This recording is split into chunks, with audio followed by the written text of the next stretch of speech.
பிதாசுதன் பரிசுத்தாவின் பெயராலே ஆமென். கிறிஸ்துவில் பிரியமானவர்களே, மீண்டும் கிறிஸ்துவின் மறுரூபம் ஜெபக்குழு யூடியூப் சேனல் வழியாக உங்களை சந்திப்பதில் மிக்க மகிழ்ச்சி அடைகிறேன். நாள்தோறும் இறைவார்த்தையை நாம் தியானித்து கொண்டிருக்கிறோம். இன்றும் தியானிக்க இருக்கிறோம். இறைவார்த்தை கேட்பதற்கு முன்பு இதை ஷேர் பண்ணுங்கள். நீங்கள் ஆழமாக உட்கார்ந்து இறைவார்த்தை தியானம் பண்ணுங்க, கேளுங்க. கடவுள் உங்களை நிறைவாய் ஆசீர்வதிப்பார். நாம் என்ன தியானிக்க போகிறோம்னா இரக்கம். கிறிஸ்துவுக்குள் பிரியமானவர்களே, யாக்கோபு 2:13, இரக்கம் காட்டாதோருக்கு இரக்கமற்ற தீர்ப்பு தான் கிடைக்கும். இந்த வார்த்தையை நீங்க சிந்திச்சு பாருங்களேன். இரக்கம் காட்டாதோருக்கு இரக்கமற்ற தீர்ப்பு தான் கிடைக்கும்.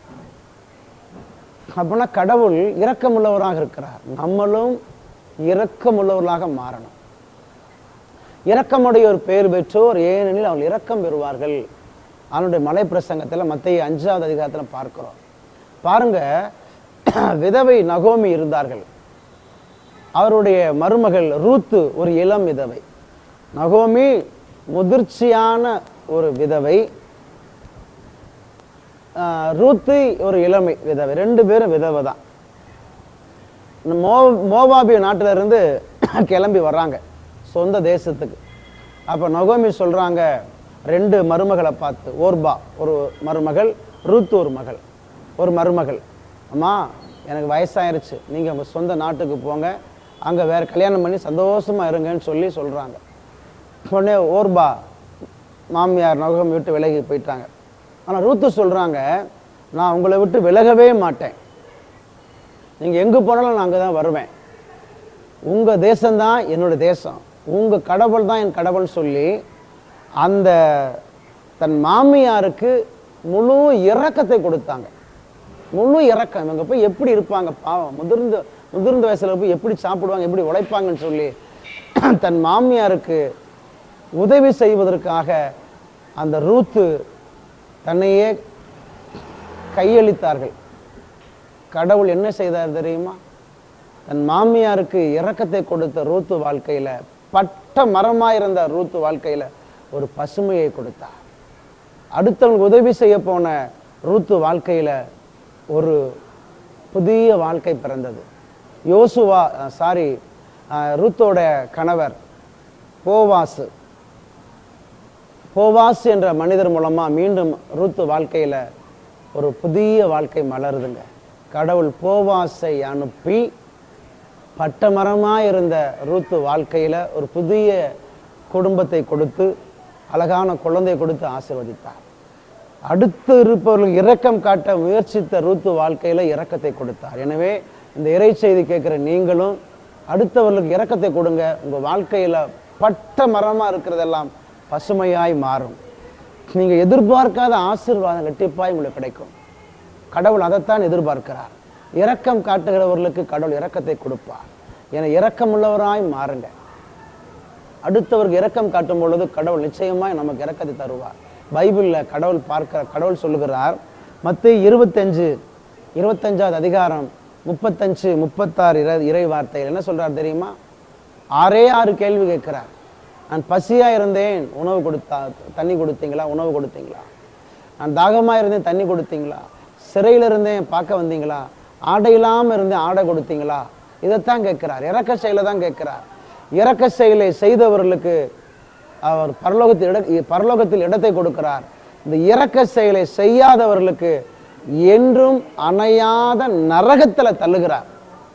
அப்ப இந்த இறை செய்தி கேட்கிற நீங்க அடுத்து இருப்பவர்களுக்கு இரக்கத்தை கொடுங்க. உங்களால் முடிந்தாலும் உதவி செய்யுங்க. விதவையா இருக்கிற குடும்பத்துக்கெல்லாம் உதவி செய்யுங்க. தாய் தகப்பன் இல்லாத பிள்ளைகளுக்கு உதவி செய்யுங்க. இதையெல்லாம் பல மடங்கு திருப்பி கடவுள் உங்களுக்கு ரெட்டிப்பாய் தருவார். எனவே இரக்கம் காட்டுங்கள், கடவுள் உங்களுக்கு இரக்கத்தை தருவார். இரக்கம் காட்டாம அப்படியே கல்லு மனசு போல இருந்து பாருங்களேன். பைபிள்ல பார்க்கிறோம், அந்த ஒரு ஏழை லாசரும் பணக்காரனும் இந்த உவமையை பார்க்கிறோம். ஏழை லாசருக்கு சாப்பிட ஒருவேளை உணவு கொடுத்திருந்தானா அந்த பணக்காரன் பரலோகத்துக்கு போயிருப்பாங்க. ஒண்ணுமே செய்யல. அந்த சின்ன அந்த 7 நாய்களுக்கு போடுறது போல அந்த துண்டுகளை பொறுக்கி சாப்பிட்டு கொண்டு இருந்தார்.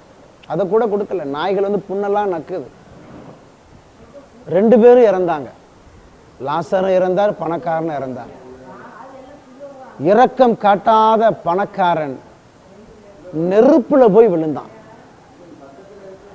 ஆனா ஒன்றுமே இல்லாம அப்படியே பசியும் பட்டினியுமா கடந்து எலும்பும் துளமுமாய் மரித்து போன அந்த ஏழை லாசர் ஆபிரகாம் மடியில போய் இருந்தார். அப்ப இதுல இருந்து கடவுள் நமக்கு என்ன வெளிப்படுத்துகிறார்? ஒன்றே ஒன்று வெளிப்படுத்துகிறார். இரக்கம் காட்டுகிறவர்களுக்கு கடவுள் பரலோகத்தில் இடம் கொடுக்கிறார். இரக்கம் காட்டுகிறவர்களுக்கு கடவுள் பரலோகத்தில் நித்திய இளைப்பாற்றியை கொடுக்கிறார். அவங்க பரலோகத்தில் நித்திய காலத்துக்கும் வாழ்வாங்க. எனவே இரக்கம் உள்ளவராய் வாழுங்க. நிறை செய்தி கேட்குற நீங்க உங்க ஊர்ல இருக்கக்கூடிய பாவப்பட்டவங்களுக்கு, ரொம்ப ஏழ்மையானவங்களுக்கு உதவி செய்யுங்க. கடவுள் உங்கள் பெயரை நிச்சயமாய் விண்ணகத்தில் எழுதி வைப்பார்.